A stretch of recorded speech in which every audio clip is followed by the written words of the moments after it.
ও রান্না করতে ছাড়বি নাকি? হ্যাঁ গো, ভালো করে তোল। এই তো তোমার ভালোই সেজে আছো। সেজে গেল মুখটা হাঁড়ির মতো তোল, একবার দেখছি তো। ভালো উঠেছে, দেখবে কোনো তুমি, তোমাকে দেখাবো। ওই মুখ যদি তোমার হাঁড়ি হয় তাহলে কি আমি বাটি করতে পারি?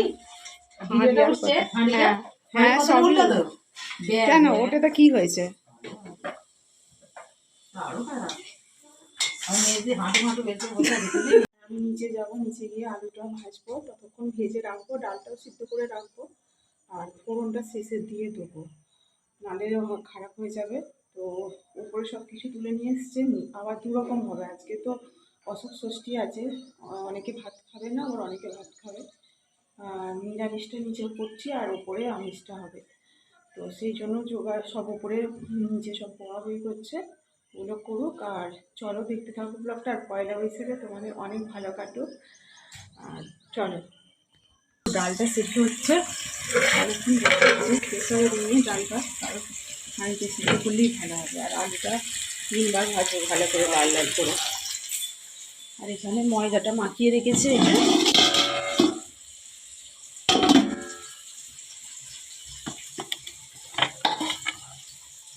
এখন এমনি মাখা আছে, ভালো হবে, আবার মাখতে হবে।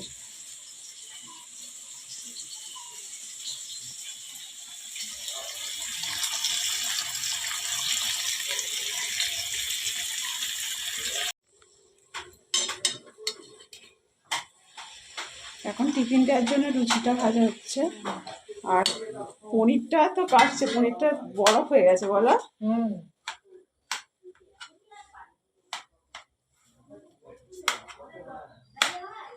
কাঁচিটা কোথায় গেল? ওই কাঁচিটা দাও। এইটা ভালো উঠেছে, একটু ছড়ি তুলে রাখবে। মিষ্টি নেই, আনলে খেতে চাই। মিষ্টি না থাকে তো কি হয়েছে? আমি মিষ্টি লোভে খেতুম তখন চা।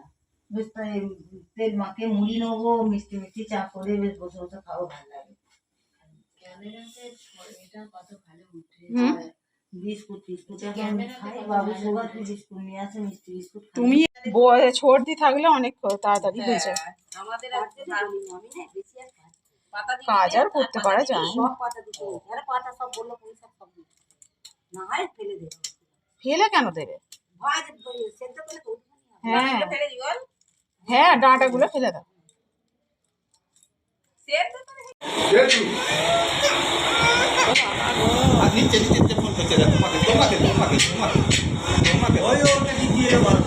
ওখানে দিয়ে আসো, পেঁয়াজ আর কাঁচা দিয়ে আসো।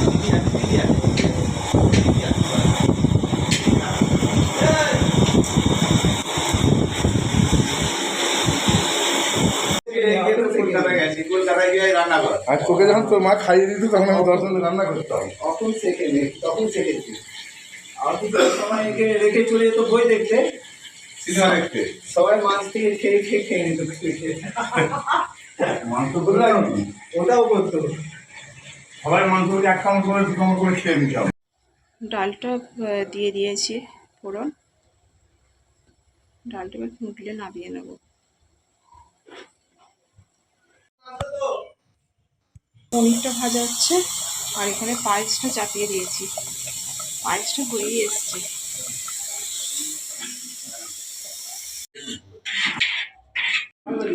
লেবু আছে তো? ওই লেবু এই টেবিলে সকালে শাকেটা পেয়েছি, কালকে খেয়ে নিবি, বিকালে খেয়ে নিবি। ওই জন্য তো দেরি হলো।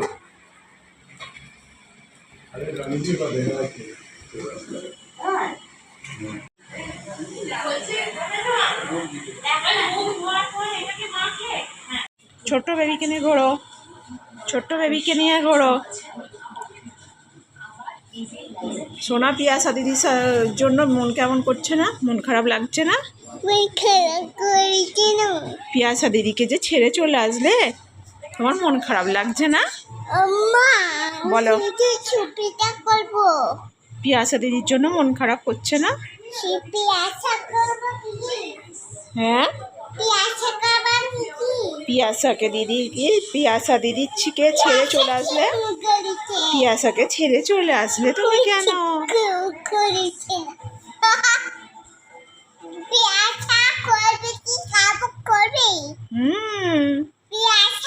বন্ধুরা, তো আমি বাড়ি এসেছি 7টা, 7টায় বাড়ি এসে এবার বাড়ির কিছু কাজ ছিল সেইগুলো করে সন্ধ্যে দেখিয়েছি, সন্ধ্যে দেখিয়ে এবার আসছি। দাও ছাড়ো ছাড়ো ছাড়ো, একটু কথা বলে নিই আমি, ছাড়ো আমার কথা বলে নিই একটু। হ্যাঁ, তো বিরক্ত হচ্ছে। এবার পিয়াসা দেবীর কাছে ছিল, চলে এসছে। পিয়াসা দেবীর জন্য মন খারাপ লাগছে, তাই তো। ওর সাথে কালকে ছিল সবসময় আমার ছোটো ননদের মেয়ের কাছে, ও থাকে সবসময় নিয়েছিল কালকে এসে। এবার আজকে চলে এসছে, মন খারাপ লাগছে। বাচ্চা তো, যে ভালোবাসে তাকে তার কথাই বেশি মনে পড়ে, তাই না? তো ওর সেটাই হচ্ছে। এসছি এবার, যদি আমি দেরি করে বেরোই না, রাস্তা জ্যাম হয়ে যাবে, আসতে অনেক দেরি হয়ে যাবে। আর কালকে আমার মেয়ের পরীক্ষা আছে, ও একটু বললো বাড়িতে এসে পড়বো, তো সেই জন্য চলে এসেছি তাড়াতাড়ি। আর আজকে আমি সকালে তো কিছুই, কি রান্না হয়েছে কিছুই বলিনি, বলবো ভাবলাম, কিন্তু এত হুড়োহুড়ির মধ্যে কিছুই হলো না, বলা বা ভিডিও করা ভালো করে কিছুই হলো না।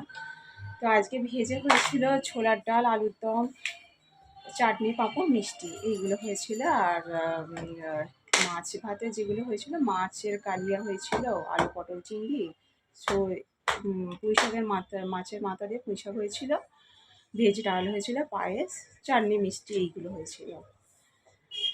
সেভাবে কিছু দেখাতে পারিনি, সবাই অনেক পরিশ্রম করেছে, খেটেছে। আর পয়লা বৈশাখে প্রতি বছরই এরকম গরম থাকে, অসম্ভব। আগে কিছুদিন 4-5 দিন ঠান্ডা ছিল, তারপরে আবার এই গরমটা পয়লা বৈশাখ থেকে আরও বেশি হয়ে গেছে। গরমের মধ্যে সবাই কাজ করে, তাও ওপরে রান্না করেছে বলে তা একটু ঠান্ডা ঠান্ডা ছিল। প্রতি বছর নিচে রান্না করে তো আরও বেশি গরম হয়, রোদটা বেশি থাকে না। এবছরে তাও ওপরে হয়েছে, অনেকটা সুবিধে হয়েছে। আর আজ এবছরে সন্ন্যাসীরা না 1টার মধ্যে খেতে চলে এসছে। এবার এসে তাড়া দিচ্ছে, তখন মাছটা সিদ্ধ হচ্ছে, তখন তারপর মাছটা তাড়াতাড়ি করে নামিয়ে নেওয়া হয়েছে, ওদের জোগাড় করে খেতে দেওয়া হয়েছে, জায়গা করে দিয়েছে। তো ওদের ওপরে এবার নিচে যারা ননভেজ খাবে, ভেজ খাবে, তাদের নিচে, এরা নিচে ওপর করতে করতে সবাইকার হয়ে গেছে, হুড়োহুড়ি বেশি, আর সেভাবে ব্লক করা হয়নি। তো কি বলবো, আর ভালো তো কিছুই করা হলো না, আমরা যেটা ভাবি সেটা হয় না। তা কি করা যাবে, যে যাদের ঘরে মানে সন্ন্যাসীদের যে খাওয়াবার মেন, আমাদের ভালোভাবে খাওয়াবার উদ্দেশ্য, সেইটা যে করতে পেরেছি ভালোভাবে, ওটাই অনেক আমাদের কাছে। তাই অসম্পূর্ণ ব্লগ কেমন লাগলো তোমাদের কমেন্ট করে জানিও। আজকের মতো ব্লগটা আমি এখানেই শেষ করছি, আবার দেখা হচ্ছে পরের ব্লগে।